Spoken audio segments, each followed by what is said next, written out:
மாட்டிக்கிச்சா? வா. ஆம்பளை பையன் ஃபீல்ட் தானே வரும். வணக்கம் கைஸ். முடியை எப்படி பார்த்துக்கணும் பார்த்தீங்கன்னா, அப்படியே கேர்ள் ஃப்ரெண்டை பார்த்துக்கிற மாதிரி தான் பார்த்துக்கணும். அப்போ தான் கைவிட்டு போகாது.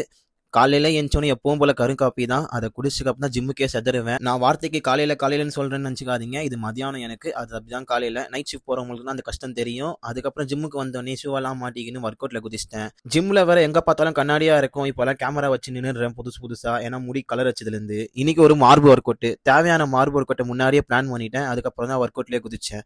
இன்னைக்கு ஹெவி வெயிட்லேயே நல்லா புஷ் ஆச்சு. எந்த ஒரு ஹெவி ஒர்க் அவுட் போகிறதாலும் கூட ஆளுக்கு சப்போர்ட் வச்சுக்கோங்க. நான் இப்போலாம் தனியாக போகிறதுனால கொஞ்சம் ஹெவி வெயிட்டை பார்த்து போடுறேன். சப்போர்ட் இருந்தால் மட்டும் ஹெவி வெயிட் போடுறது. ஒர்க் அவுட் எல்லாம் முடிச்சுட்டு கார்டியோல குதிச்சிட்டேன். நல்லா ஒரு 45 மினிட்ஸ் கார்டியோ பண்ணிட்டு கண்டிஷன் செக் பண்ணலான்னு சொல்லி டிஷர்ட்டை கைட்டினா நமக்கு இன்னும் சேஞ்சஸ் அப்படின்ற ஒரு ஃபீல் வரும். அது எல்லாருக்கும் அந்த கஷ்டம் இருக்கும்.